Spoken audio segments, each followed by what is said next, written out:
না না, তুমি দিবানি একটা গুড়া কিনা, আমরা দুই ভাইয়ের গুড়া দৌড়ানির স্বাদ মিঠাইয়া দিবানি। আবু বকর ডাকতেছেন, উমর তুমি কি দেখেছো? উমর বলেন, আমি মসজিদে নববীর বারিন্দার পাশে দাঁড়িয়েছিলাম, আমি দেখি আমার নবী নাতিদয়কে খুশি করার জন্য বারিন্দায় হামাগুড়ি দিলে গুড়ার মতো হইলে দুই ভাই নবীজির পিঠ মুবারকে চড়ে বসছে। আমার নবী গুড়ার মতো অভিনয় করে এদিকে যায় ওদিকে যায়, আবার ডাকতেছে, হাসাইন হুসাইন বলো তোমাদের গুড়া দৌড়াইবার স্বাদ মিটছিনি?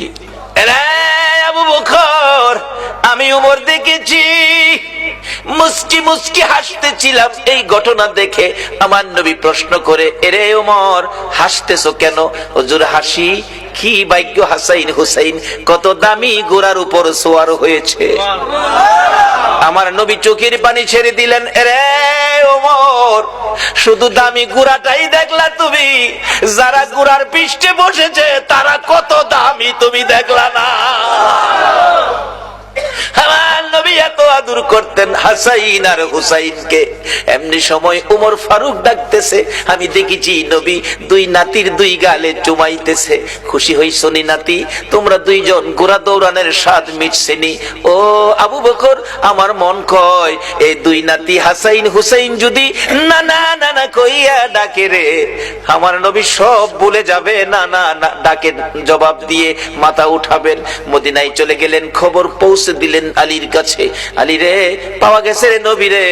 নবী উম্মতের মায়ায় কান্দে, মাথা উঠায় না। কার মায়ায় কান্দে? কার মায়ায়? কিন্তু আমরা কি করলাম নবীর জন্য? আমরা কি করলাম?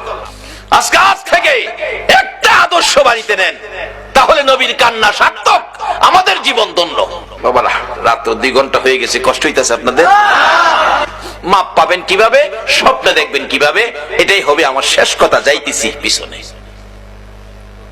দুইজন খুশি করার জন্য নবী এই অভিনয়টুকুন করেছেন। ওমর বলেন, এই দুইজনে ডাকলে শুনবো। হযরত আলী বাড়ির ভিতরে খবর দিলেন, ফাতেমা 3 দিন পর্যন্ত কাঁদছো, আর কাঁদতে হবে না। খবর পাইছো? বাবারে পাওয়া গেছে। হাসাইন হুসাইন না গেলে আসবে না, উম্মতের জন্য নবী কাঁদতেছে। মা ফাতেমা 2টা সন্তান লইয়া গো বাবার মাতার পাশে হাজির। ফাতেমা 2টা হাত বাড়াইছে, মাবুদ গো আমার এতিম বাবা আর কত কাঁদবে উম্মতের জন্য। বাবা কাঁদতে হবে না, উম্মতের ব্যথায় 3 দিন পর্যন্ত কাঁদলা গো বাবা। আমি ফাতেমা রে, ও তুমি ভুইলা গেছো গো। সমস্ত পৃথিবীর মানুষ বলতে পারো গো বাবা, আমি ফাতেমারে তো ভুলার কথা না গো বাবা। বাবা গো উম্মতের মায়াই বুঝি ফাতেমার কথাও ভুলে গেছো বাবা, আর কাঁদতে হবে না। আমি ফাতেমা কথা দিলাম আপনার উম্মতের জন্য, আমি ফাতেমার তামাম জিন্দেগীর নেকি আমি দান করে দিলাম। রে মা বোনেরা, তোমাদের জান্নাতি মহিলাদের সর্দারিনী জীবনের সব নেকি যদি তোমার আমার জন্য দান করে, এই ফাতেমার জীবনী কিনা গড়ে নেওয়া মহিলাদের দরকার আছে কিনা? এটা নিত না তো। নিব ভট্টাচার্যের লেখা উপন্যাস। মিথ্যা বলছি? শিক্ষিত শিক্ষিতা যুবক যুবতী, যুবকদের রুমে ঢুকলে এই কিসিমের কিছু ভয় পাওয়া যায়। একটা যুবক রুমে আমাকে থাকতে দিল এক মাহফিলে, বালিশের কোনায় নিচে দিয়ে একটা বইয়ের কোনা বাহির হয়ে রয়েছে। ভাবলাম মুসলমান যুবকের রুম, হয়তো উহুদের জমিনের কোনো কাহিনী, হয়তো নবীজির জীবনী হয়তো এখানে পাওয়া যাবে, গাউসে পাকের জীবনী পাওয়া যাবে। টান দিয়া বাহির করে দেখি বইটার মধ্যে লেখা তোমার আমার ভালোবাসা।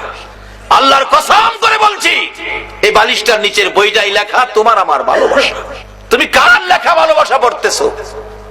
এটা তোমার মুসলমানদের জন্য এটা শুভ লক্ষণ নয়। মাগো ও যুবতীরা, উপন্যাস পড়ে রাত্র কাটাইও না।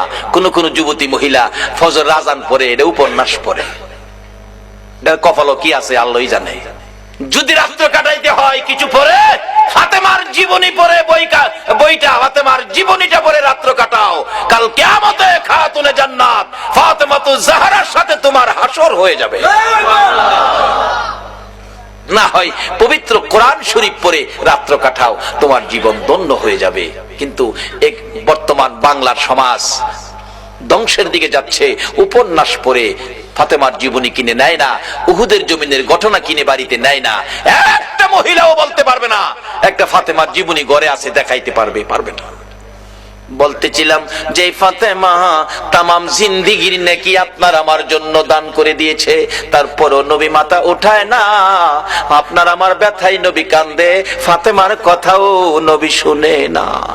হাসাইন হুসাইন দুইজন দাঁড়িয়ে আছে, মা ফাতেমা ডাকে, বাবা গো তোমরা দুইজন ডাক দাও গো, দেখি তোমরা ডাক দিলে নি আমার বাবা মাথা উঠায়।